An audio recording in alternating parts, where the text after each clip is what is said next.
Oui, bonjour à tous, bonjour à toutes. Voilà, aujourd'hui, je voudrais vous porter le message que je vais amener à l'école des actes le 12 juin prochain.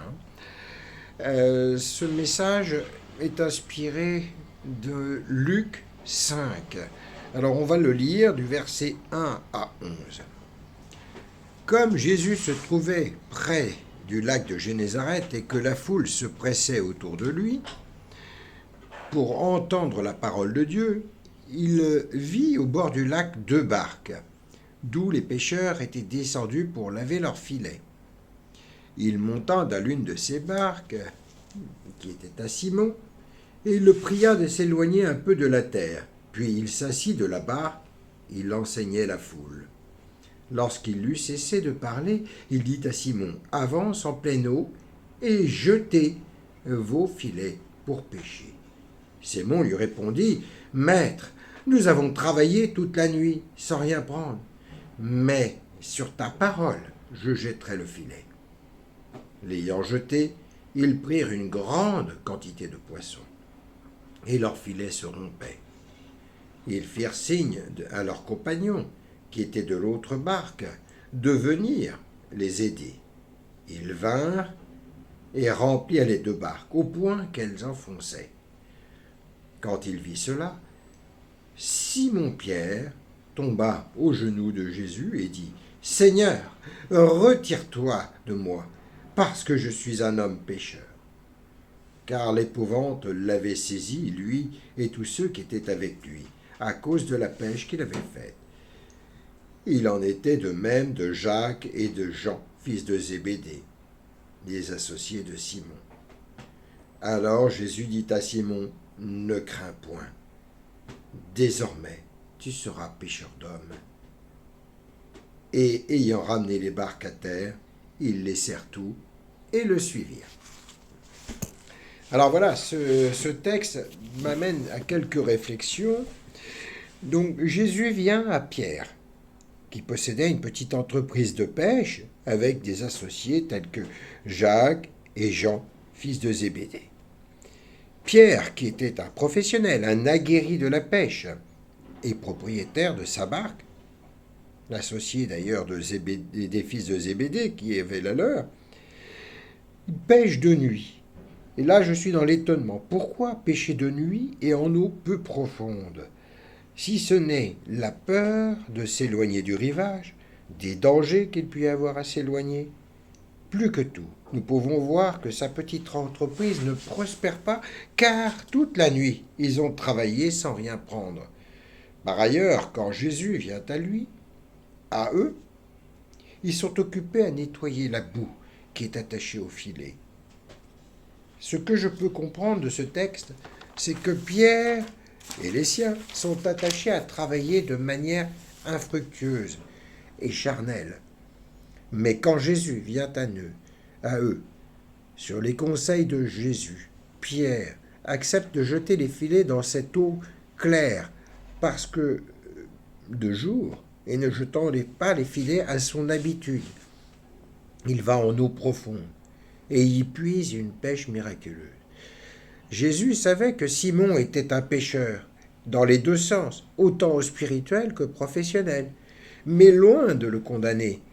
Il se révèle à lui comme il le fera de lui un tout autre pécheur. Car les noirceurs des pêches infructueuses ne sont plus. Jésus se révèle à Simon et il reconnaît le Seigneur à travers cela. Pierre, qui est englué dans le péché, confronté à la divinité, reconnaît que sa nature est imparfaite. Il est convaincu de péché, de justice et de jugement. Si Pierre a accepté de jeter ses filets sur les conseils de Jésus, était-il convaincu alors du bien fondé de le faire? Sans doute que non. Mais il reconnaît le fait que Jésus est un maître, un rabbi. Il enseigne la foule et il se soumet à cette autorité. Ce que je comprends donc, c'est que le Seigneur est venu à lui, le pécheur, et le pécheur, il ne s'est pas imposé, mais révélé. Simon Pierre prend conscience qu'il est perverti Et le péché le saisit de crainte lorsqu'il se sent prêt à mourir. On ne peut pas s'approcher de Dieu, en effet, et la loi nous l'enseigne. L'ancienne alliance nous l'enseigne. On ne peut s'approcher de Dieu et vivre. Sa conscience est éclairée sur son état. Il accepte ce que le Seigneur lui dit, de faire dorénavant un pécheur d'hommes. Les ténèbres de la nuit, les peurs de mort, d'infructuosité disparaissent à la lumière de Jésus. Nous voyons là une conversion sincère de Simon, précisément. Il y a un changement profond qui s'opère dans sa vie, puisque le pécheur Simon devient Pierre. Et là, on peut voir déjà à travers ce texte, au verset 8, il n'est plus nommé Simon, mais Simon-Pierre. Jésus s'étant révélé à lui s'exprime par des mots rassurants. Ne crains point. Il y a toujours cet amour profond qui rassure et qui calme les tempêtes, cette main tendue que nous pouvons faire passer de l'autre bord, pour nous faire passer de l'autre bord. Mais avant de s'engager pleinement, lui, Simon-Pierre, Jacques et Jean, ils ont eu besoin d'être convaincus. Et ce fut à travers ce miracle, cette quantité de gros poissons, ce qui prouve une sincère conviction. Dès qu'ils sont à terre, ils laissent tout, ils abandonnent tout pour suivre Jésus. Il est ainsi celui qui, de Jésus, va nous faire dire en psaume 8, versets 7 à 9, « Tu lui as donné la domination sur les œuvres de tes mains, tu as tout mis sous ses pieds, les brebis comme les bœufs, et les animaux des champs, les oiseaux du ciel et les poissons de la mer, tout ce qui parcourt les sentiers des mers. Là où l'homme ne peut rien, le Dieu Tout-Puissant, il peut tout. » Voyons ensuite ce qu'il advient de ce même Pierre, qui est revêtu de l'autorité de Christ et rempli de Saint-Esprit. Il devient le pécheur d'hommes que nous connaissons, et nous pouvons lire en Actes 2, 41. Ceux qui regardèrent de bon cœur sa parole furent baptisés, et en ce jour-là, le nombre des disciples augmenta d'environ 3000 âmes. En conclusion, nous sommes donc appelés, nous qui sommes des humains, à jeter le filet et à pêcher des hommes. Or, là où humainement nous ne pouvons rien faire, il y a à se fortifier dans le Saint-Esprit, à pêcher ainsi en eau profonde, nous qui sommes des rachetés, à être des gagneurs d'âmes, non à nous-mêmes, mais au Seigneur Jésus-Christ. Nous qui avons eu la révélation, à porter le fer et l'épée pour que les âmes soient gagnées à Christ. Ces eaux assombries de la nuit, des eaux pures, profondes, nous engagent, nous, à aller vers ces ténèbres et à porter la lumière de Jésus-Christ. Seulement, il y a aussi des stratégies à toucher pour que nous soyons efficaces, non pas par notre propre fond, mais par les profondeurs du Saint-Esprit. Voilà ce que je voulais vous amener.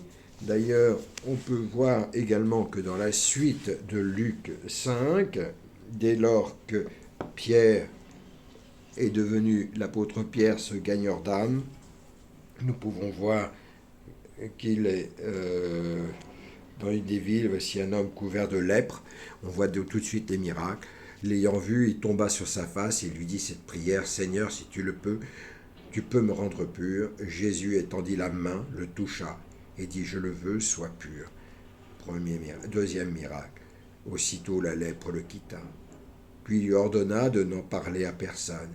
Et dit-il, « Va te montrer au sacrificateur et offre par tes purifications ce que Moïse a prescrit afin que cela n'en serve de témoignage. » La renommée de Jésus se répandait de plus en plus.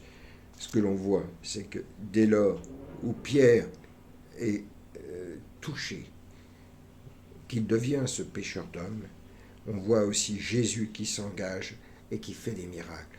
C'est la vie transformée, c'est la vie guérie, c'est la vie en Christ, c'est notre condition de racheter et d'élu, de fils de Dieu, d'aller, de porter, de guérir les malades, de poser les mains sur les malades et qu'ils soient guéris, comme dit la parole, et de libérer les captifs.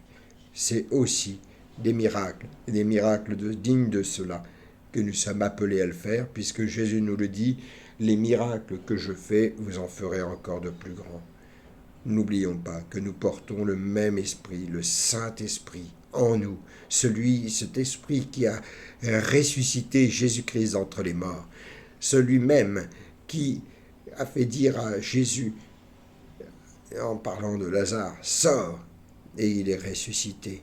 Oui, notre foi mise en action est à produire les miracles et les miracles de conversion autour de nous. Voilà ce que je voulais vous dire. Soyez bénis. À bientôt. Au revoir.